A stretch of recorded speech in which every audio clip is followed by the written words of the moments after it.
माता की। भाई इतनी ठंड हो रही है, आवाज बड़ी धीमी आ रही है। एक जोरदार जयकारे के साथ भारत माता के,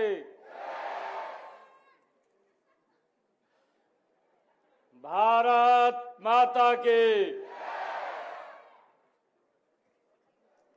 बहुत ही सम्मान के योग हरियाणा सरकार में हमारे माननीय खेल एवं युवा मंत्री गौरव गौतम जी, हरियाणा विधानसभा के पूर्व स्पीकर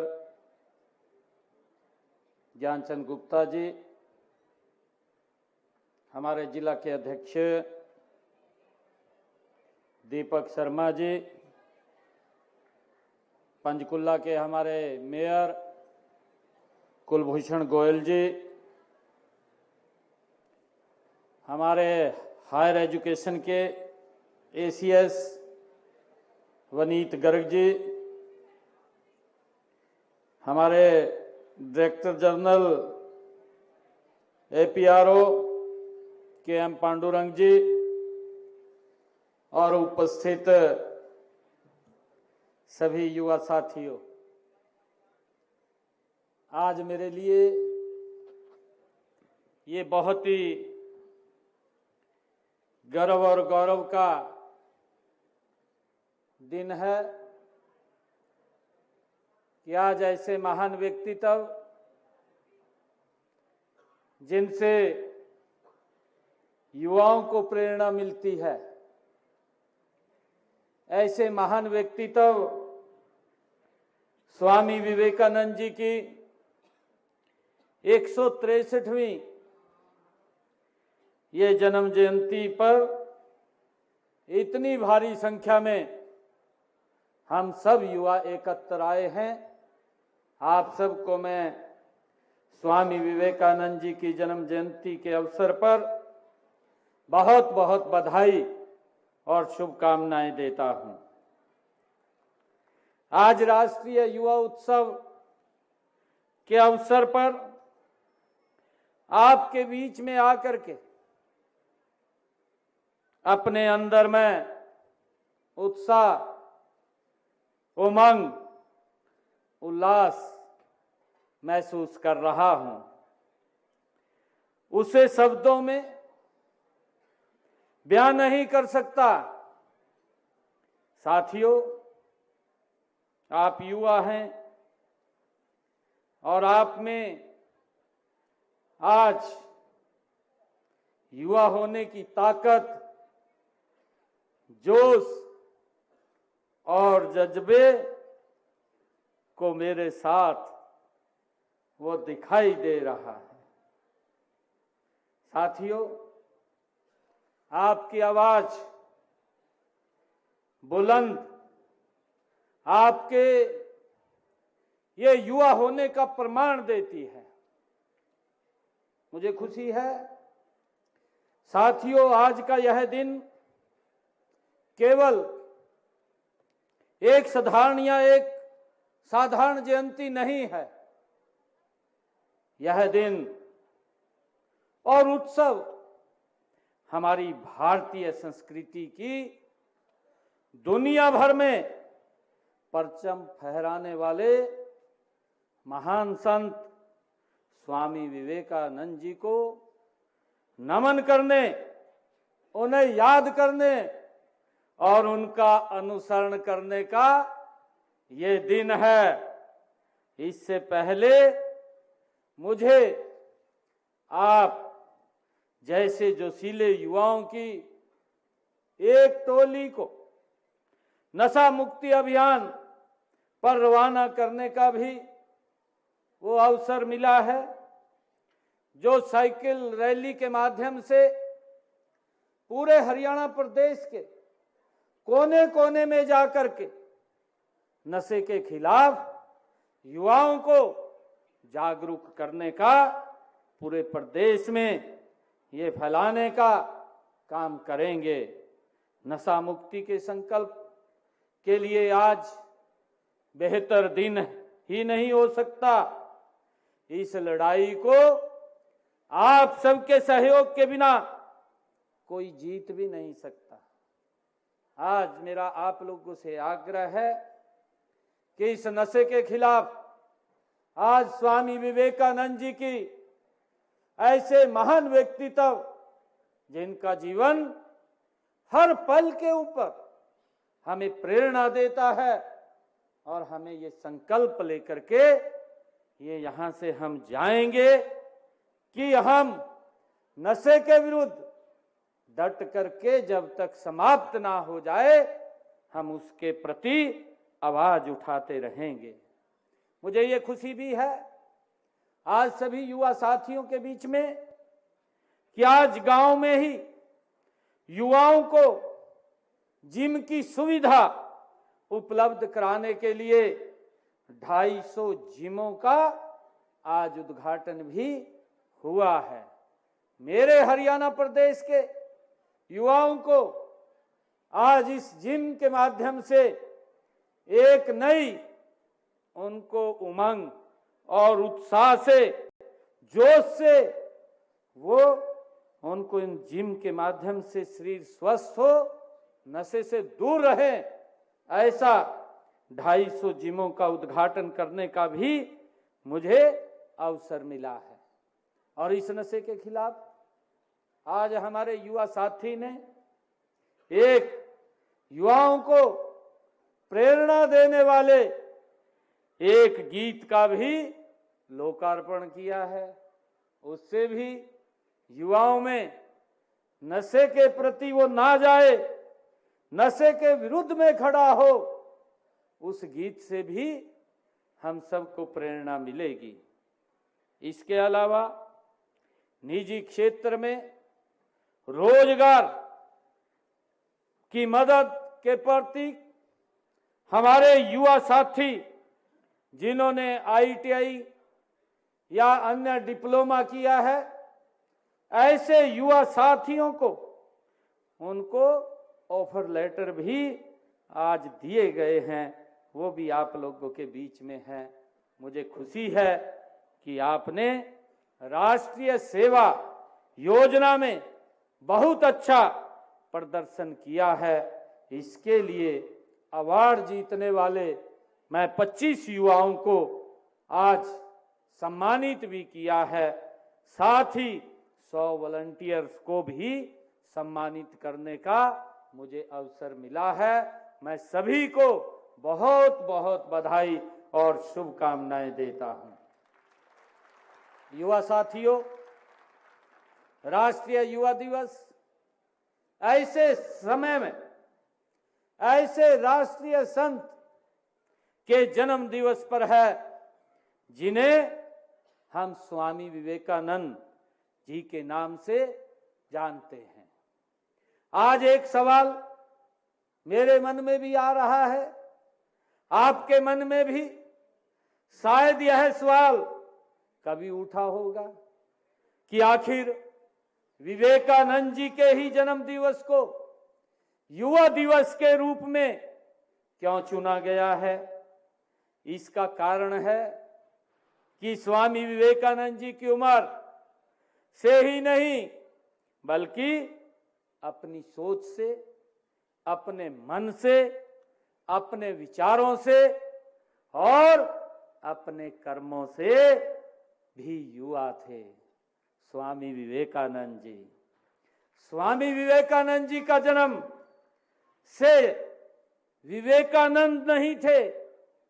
स्वामी विवेकानंद जी जन्म से स्वामी विवेकानंद नहीं थे। विवेकानंद तो वो अपने कर्मों से बने हैं। 12 जनवरी 1863 को जब उनका जन्म हुआ तो जन्म तो नरेंद्र नाथ के रूप में हुआ था। वहां से स्वामी विवेकानंद तक की यात्रा उन्होंने खुद पूरी की है। युवा केवल उम्र से नहीं, संकल्प से, होता है, साहस से होता है, समर्पण से होता है। युवा होना केवल उम्र का होना नहीं है, बल्कि जीवन को सही दिशा में, सही कार्यों में और सही तरीकों से लगाकर सार्थक करना ही युवा होता है। मुझे खुशी है कि जो स्वामी विवेकानंद जी ने किया था, उन्होंने भारत के नव जागरण का संकल्प किया था। उन्होंने देशवासियों में आत्मसम्मान और गौरव से जीने की लोग पैदा की थी, उनमें आध्यात्मिक जागृति पैदा की थी। मन में देश के प्रति प्रेम, समर्पण और सेवा भाव है तो आप युवा हैं। देश के लिए कुछ कर गुजरने का जज्बा आपके अंदर है तो आप युवा हैं। यही समर्पण भाव और देश प्रेम स्वामी विवेकानंद जी के अंदर था। हम सब जानते हैं। मुझे ये भी खुशी है कि आपको स्वामी विवेकानंद जी के बारे में एक बात नहीं पता होगी, उन्हें खेल बहुत पसंद था और जो खेल उन्हें पसंद था उसे सुनकर आप खुश हो जाएंगे, क्योंकि वो खेल हरियाणा के युवाओं का भी पसंदीदा खेल है। स्वामी विवेकानंद जी को कुश्ती बहुत पसंद थी और वो कुश्ती खेलते थे। उन्हें किताबें पढ़ने का भी शौक था। जिस किताब को वो देख लेते थे उसको भूलते नहीं थे। उन्हें संगीत पसंद था। संगीत के साथ इंस्ट्रूमेंट विवेकानंद जी बजाना जानते थे। मुझे खुशी है रामकृष्ण परमहंस जी उनके गुरु थे। वह पहली बार रामकृष्ण परमहंस जी के आश्रम अपने बड़े भाई के कहने पर गए थे। उन्होंने अपने साथ रामकृष्ण परमहंस जी के आश्रम चलने को अक्सर उनके भाई कहा करते थे कि वह भी आश्रम चलें, वहां उन्हें बहुत कुछ सीखने को मिलेगा। लेकिन स्वामी विवेकानंद जी टाल देते थे, वो नहीं जाते थे। एक दिन स्वामी विवेकानंद जी उनके बड़े भाई उन्हें यह कहकर आश्रम में ले गए कि युवा थे और युवा को अगर कोई परिवार बड़ा कुछ बोलता है तो उसके बात में भी वो आ जाते हैं। स्वामी विवेकानंद जी को उनके बड़े भाई ने कहा कि आप आश्रम में चलिए, रामकृष्ण परमहंस जी के आश्रम में उनसे मिलने के लिए जाइए और वहां पर आपको रसगुल्ले मिलेंगे। और इस बात को वो सुन करके उनके साथ चले गए और सब कुछ जब वो वहां पर पहुंचे तो सब कुछ छूट गया और उन्होंने अपना पूरा जीवन अपने राष्ट्र, अपनी संस्कृति और अपने धर्म के लिए समर्पित कर दिया। स्वामी विवेकानंद जी ने विदेश में जाकर भारतीय संस्कृति, सभ्यता, आचार व्यवहार तथा रीति नीति की श्रेष्ठता स्थापित करने का काम भी स्वामी विवेकानंद जी ने किया है। जब कभी जिक्र आता है कि उनका शिकागो के 1893 की धर्म संसद में दिया गया भाषण आज भी उसको याद आता है और उसी का जिक्र होता है जो उन्होंने धर्म संसद के अंदर अपना भारत का पक्ष रखते हुए अपना भाषण दिया था। मुझे ये भी खुशी है मित्रों कि यह युवा उत्सव हम उस समय में मना रहे हैं जब पूरे देश में भारत संविधान का अमृत महोत्सव मना रहा है। हमारा संविधान एक जीवंत दस्तावेज है। इसने विविधताओं से भरे इस देश को पिछले 75 सालों से एक सूत्र में पिरो करके रखा है। हमारे संविधान और संस्थाओं के भविष्य की जिम्मेवारी भी आपके कंधों पर है। आगे चलकर संविधान की मूल भावना के अनुरूप देश आपको ही चलाना है। इसलिए जरूरी है कि जब संविधान बना तब देश के सामने क्या हालात थे, संविधान सभा की बहसों में उस समय क्या हुआ था, आपको इन सब विषयों की जानकारी होनी चाहिए। इससे संविधान के प्रति जो निष्ठा पैदा होती है वह हमारे लोकतंत्र को, हमारे संविधान को और देश व प्रदेश के भविष्य को मजबूत करेगी। साथियों, भारत आज दुनिया का सबसे अधिक युवा आबादी वाला देश है। मैं माननीय प्रधानमंत्री जी भी विशेष रूप से मैं उनका आभारी हूं। उन्होंने विकसित भारत के लिए युवाओं को पहला स्तंभ माना है। उनका मानना है कि विकसित भारत, भव्य और दिव्य भारत का निर्माण करने के लिए हमें 4 स्तंभों की आवश्यकता है, जिसमें सबसे पहला स्तंभ है युवा शक्ति, दूसरा स्तंभ है नारी शक्ति और हमारे किसान तथा मध्य व गरीब वर्ग के लोग, इसमें युवा शक्ति आप हैं। विकसित भारत ये की शक्ति आप हैं। मुझे गर्व है कि हरियाणा का युवा आज हर क्षेत्र में आगे है। आपने अपनी प्रतिभा के बल पर देश विदेश में धाक जमाई है। हरियाणा की पहचान अगर कहीं है तो धाकड़ के रूप में है, और तो पहचान यहाँ के धाकड़ नौजवानों से है, आपसे है। मुझे ये खुशी है। साथियों, हमारी सरकार का यह तीसरा कार्यकाल है। पिछले 2 कार्यकालों के 10 वर्षों में हमने पूरा प्रयास किया है कि आपको खुला आसमान दें। हमने आपको 21वीं सदी की आधुनिक शिक्षा देने के लिए नई राष्ट्रीय शिक्षा नीति लागू की जा रही है। हाथ में हुनर से कमाल करने वाले नौजवानों की मदद के लिए पीएम विश्वकर्मा योजना को आदरणीय प्रधानमंत्री जी ने लागू किया है। प्रदेश के युवाओं को स्किल से जोड़ने के लिए राज्य में देश का पहला विश्वकर्मा विश्वविद्यालय वो खोला गया है। आप जिस भी लक्ष्य को हासिल करना चाहते हैं, हम उसमें आपका पूरा साथ देंगे। फिर चाहे शिक्षा की बात हो, स्किल डेवलपमेंट की हो, स्वयं रोजगार के लिए मदद की बात हो, अथवा विदेश में जाने की बात हो, हर कदम पर हम आपके साथ खड़े हैं।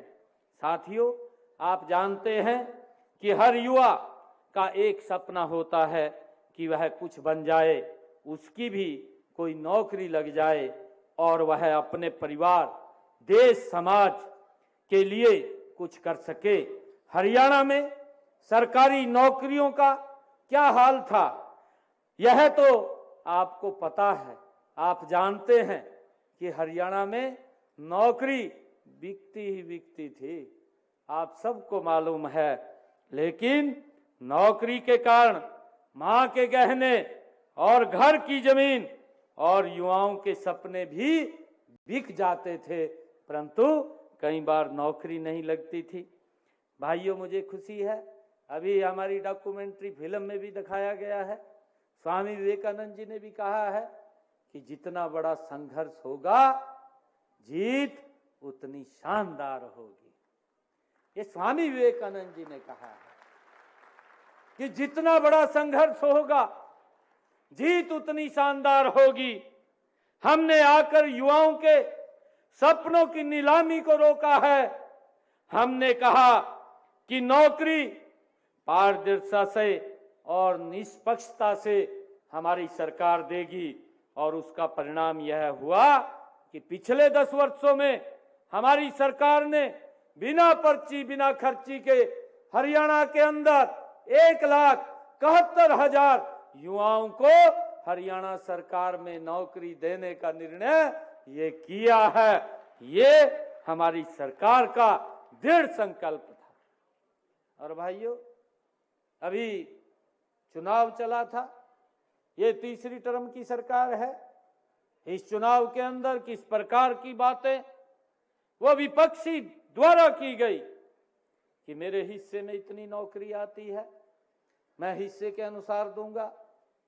कोई बोलता था कि भाई जितनी मेरे हिस्से में आएंगी उतनी दूंगा। कोई बोलता था कि मुझे 50 वोट दे दीजिए, मैं ठोड़े के अनुसार नौकरी दूंगा। भाइयों, किस प्रकार से नौकरियों की बोली लगती थी, परंतु हमने एक दृढ़ संकल्प लेकर के कि किसी माँ बाप को, किसी युवा को किसी के पास जाने की जरूरत नहीं है। भाइयों, जो हमारा हरियाणा का विश्वास, युवा जो विश्वास खो चुका था, हमने उस विश्वास को कायम करने का काम हमारी सरकार ने किया है। और हमने 1,71,000 युवाओं को बिना पर्ची बिना खर्ची के हरियाणा सरकार में नौकरी देने का काम ये हमारी सरकार ने किया है। मुझे खुशी है आज आप लोगों के बीच में बताते हुए कि हमने ये भी निर्णय किया, नहीं तो ICS अधिकारी लगने के लिए भाइयों बहुत ज्यादा कंडीशनें थी। और वो कंडीशनें थी कि वो किसी मुख्यमंत्री का नजदीक का रिश्तेदार होना जरूरी था, वो उसके मामे का छोरा होना जरूरी था, और ये भी कंडीशन थी किसी मंत्री के वो फुफ्फड़ का छोरा होना जरूरी था। परंतु आज आप देख रहे हैं एक गरीब परिवार का बच्चा जिसने अपना टेस्ट क्लियर कर लिया है, हरियाणा सरकार में बिना पर्ची बिना खर्ची के ICS अधिकारी लग रहा है। ये हमारा दृढ़ संकल्प है। साथियों, मैं यहां उपस्थित आप सभी युवाओं से ये अनुरोध भी करता हूं कि आप अपनी प्रतियोगी परीक्षाओं के लिए कड़ी मेहनत करें, क्योंकि हमने अपने तीसरे कार्यकाल के दौरान हमने ये संकल्प लिया है, आने वाले समय के अंदर हम हरियाणा में 2 लाख और नई नौकरियां बिना पर्ची बिना खर्ची के हरियाणा में देने का लक्ष्य हमने रखा है। हमने हरियाणा कौशल रोजगार निगम के माध्यम से भी युवाओं को न केवल रोजगार दिया है, बल्कि उन्हें रोजगार की सुरक्षा भी दी है, ताकि उन्हें 58 साल तक कोई बाहर ना कर सके। ये भी निर्णय हमारी सरकार ने किया है। नहीं तो भाइयों, जब चुनाव चल रहा था उनके लिए भी कई बातें विपक्ष के द्वारा वो की जा रही थी। अरे वो सेवाएं दे रहे थे, हरियाणा सरकार में वो लगे हुए थे, HKRN पार्ट 1 पार्ट 2 के माध्यम से लगे हुए थे, परंतु इस प्रकार की भाषा बोली जा रही थी कि हम आएंगे HKRN को समाप्त कर देंगे, उन युवाओं के भविष्य के में अंधकार में ले जाएंगे, उनको बाहर का रास्ता दिखा देंगे। हमने कहा ऐसे 1,20,000 युवाओं को कोई छू भी नहीं पाएगा। हमने उनकी नौकरी को सुरक्षित करने का काम ये हमारी सरकार ने किया है। भाइयों, हमने ये भी नल जल मित्र कार्यक्रम के तहत हीरो मोटो कॉपर्स लिमिटेड से 6,000 युवाओं को प्रशिक्षण भी दिलवाया है। वे ग्रामीण क्षेत्र में जलापूर्ति के लिए वो मदद करेंगे। हमारी सरकार ने ड्रोन दीदी योजना, कंट्रैक्टर सक्षम युवा योजना और IT सक्षम युवा योजना जैसी की शुरुआत की है। इनसे हमारे युवा नए और उभरते क्षेत्रों में अपना कैरियर बनाने में सक्षम होंगे। मुझे खुशी है कि हमने जो कॉन्ट्रैक्टर सक्षम युवा योजना बनाई है कि जिन्होंने ITI की है, ऐसे 25,000 हमने नए कॉन्ट्रैक्टर को काम करने का अवसर दिया है कि वो काम कर सके और अपने विकास की जीवन यात्रा को शुरू करें और करते हुए विकास की नई ऊंचाइयों को छुएं। उनको रोजगार भी मिलेगा और इस देश की सेवा करने का भी अवसर मिलेगा। हमने इसके माध्यम से उनको अलाउ किया है। ऐसे 25,000 युवा साथियों को जिन्होंने ITI किया, उनको कहीं रजिस्ट्रेशन कराने की जरूरत नहीं है। वो अपने काम कहीं भी कॉन्ट्रैक्टर के ऊपर शुरू कर सकते हैं। हमने मित्रों विदेश में रोजगार की तलाश करने वाले युवाओं के लिए भी उनकी तकलीफों को देखते हुए और उन्हें किस प्रकार से हमारा युवा, आज मैं आप लोगों के माध्यम से हरियाणा प्रदेश के युवाओं से ये अपील भी करना चाहूँगा, उनके माँ बाप से भी करना चाहूँगा कि डंकी जैसे सिस्टम से हमें बचना भी चाहिए और युवाओं को भी बचाना चाहिए, ताकि वो इस खतरनाक रास्ते के ऊपर चल करके वो बाहर ना जाएं, क्योंकि हमारा जीवन वो जोखिम में खड़ा हो जाता है। हमने इसके लिए युवाओं को विदेशों में भेजने के लिए, शिक्षा व रोजगार दिलवाने के लिए विदेश सहयोग विभाग हमने बनाया है और अब तक युवाओं के कॉलेजों में ही निःशुल्क पासपोर्ट बनवाए जा रहे हैं।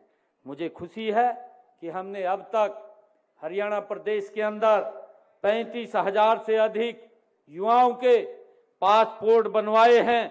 इसके साथ ही विदेश में जाने से पहले हम युवाओं को उन देशों की जरूरतों के अनुसार उनको कौशल भी देने का काम करते हैं और इसके लिए हम विभिन्न देशों की भाषाओं में युवाओं को दक्ष बनाने के लिए भी एक नीति अलग से बना रहे हैं, ताकि व्यक्ति जब विदेश में जाता है, काम करने के लिए जाता है, तो वहां पर उसको लैंग्वेज की दिक्कत ना आए।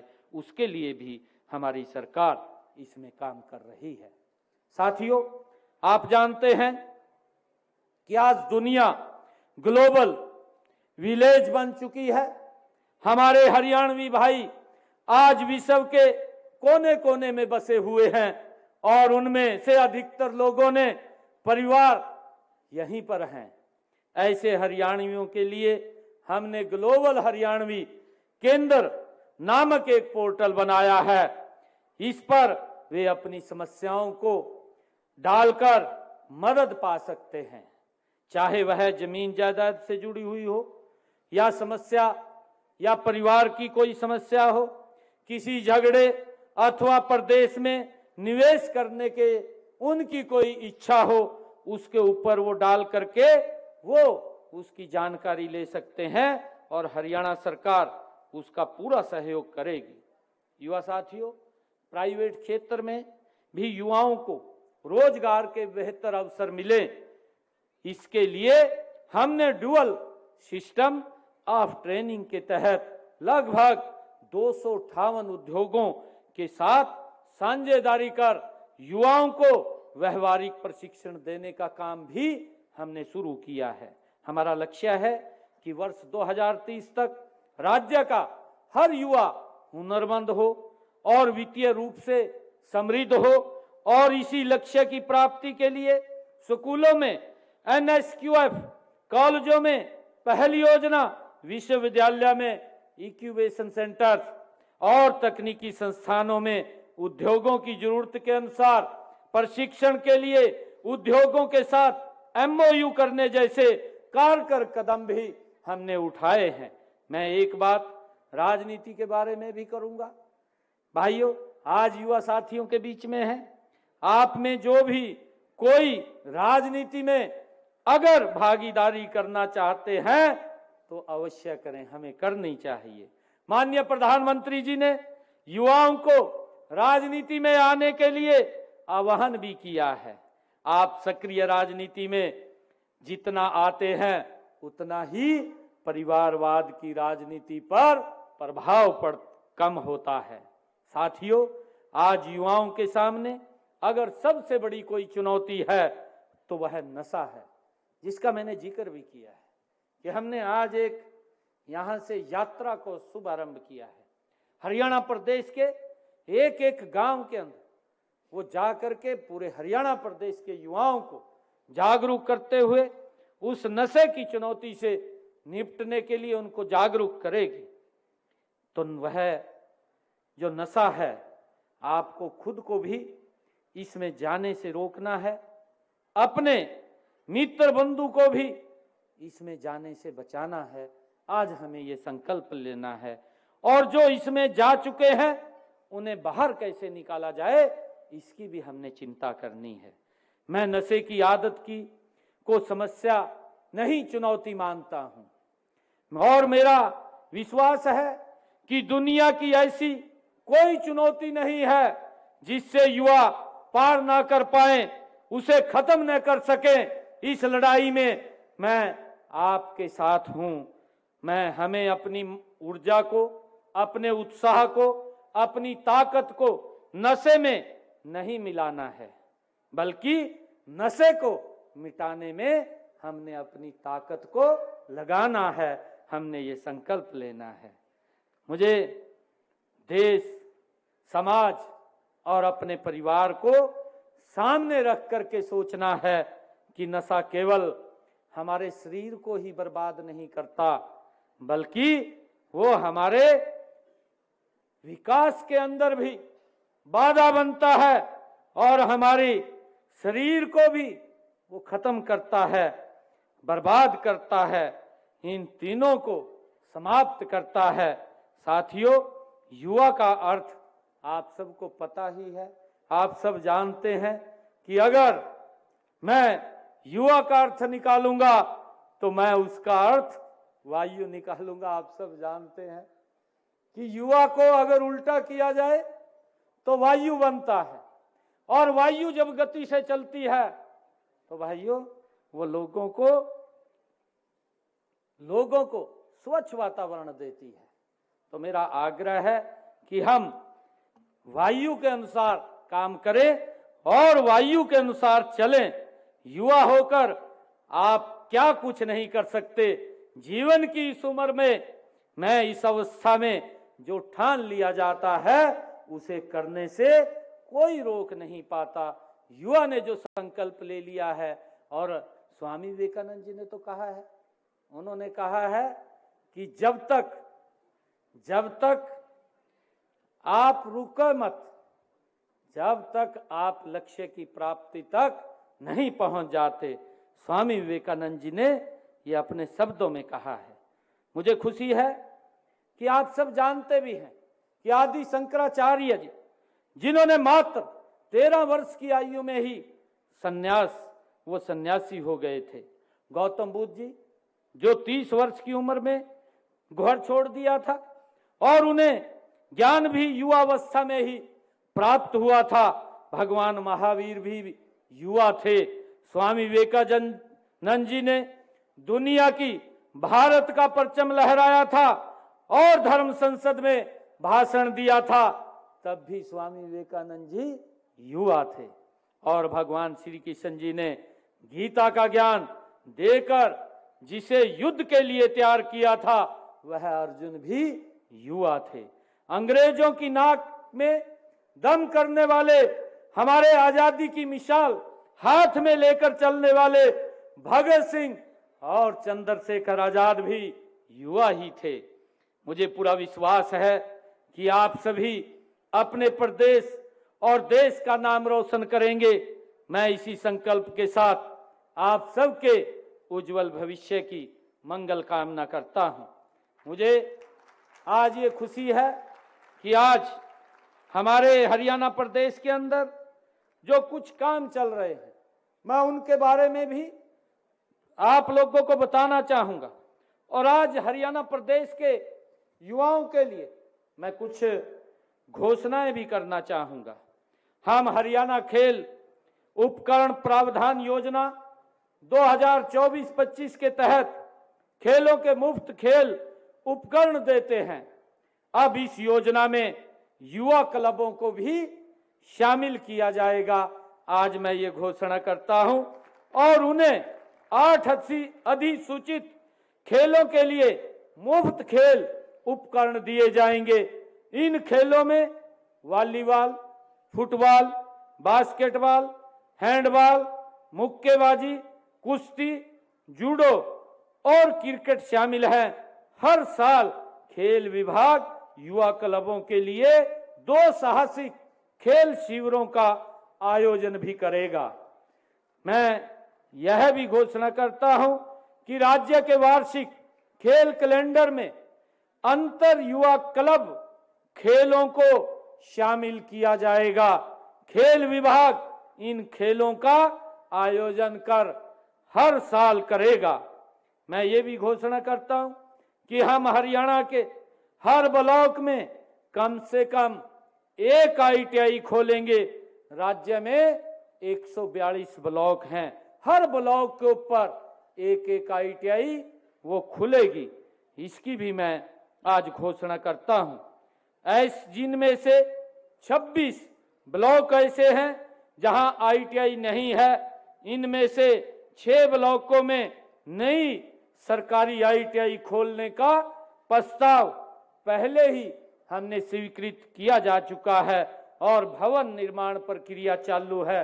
शेष 20 ब्लॉकों में ITI खोले जाएंगे।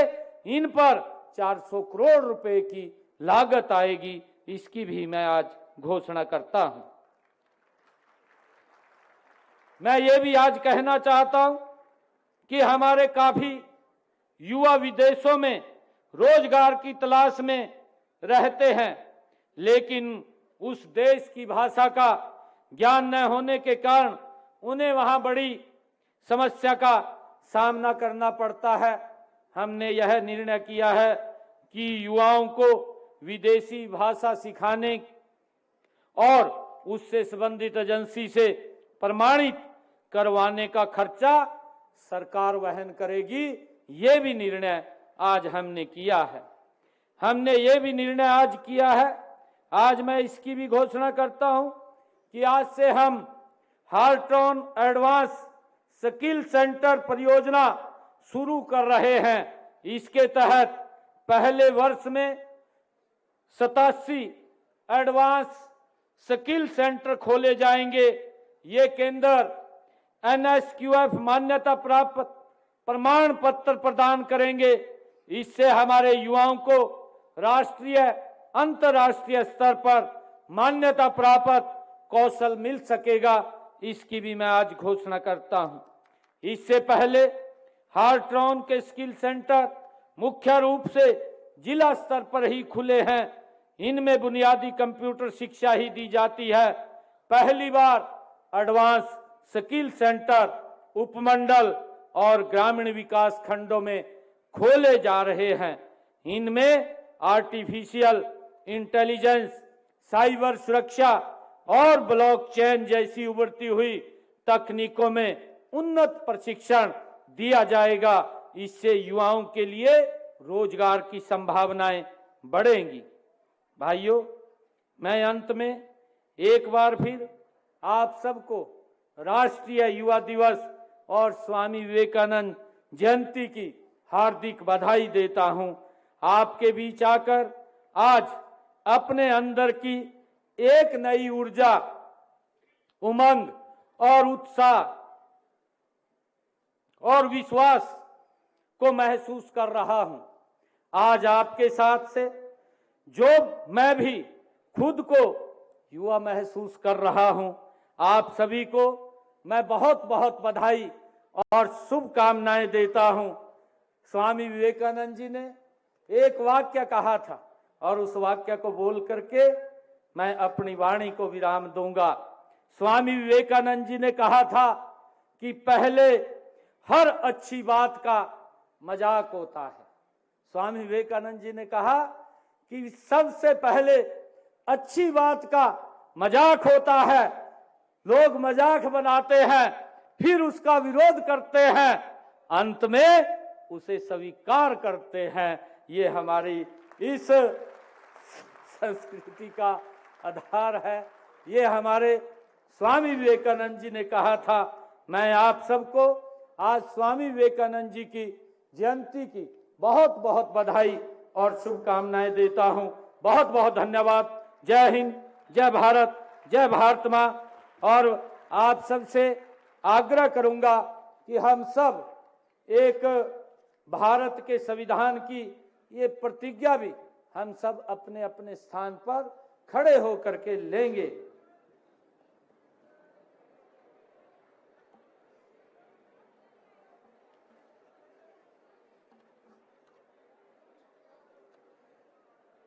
भारत माता की। हम भारत के लोग भारत को एक संपूर्ण प्रभुत्व संपन्न समाजवादी पंथ निरपेक्ष लोकतंत्रात्मक गणराज्य बनाने के लिए तथा उसके समस्त नागरिकों को सामाजिक, आर्थिक और राजनैतिक न्याय, विचार, अभिव्यक्ति, विश्वास, धर्म और उपासना की स्वतंत्रता, प्रतिष्ठा और अवसर की समता प्राप्त करने के लिए तथा उन सब में व्यक्ति की गरिमा और राष्ट्र की एकता और अखंडता सुनिश्चित करने वाली बंधुता बढ़ाने के लिए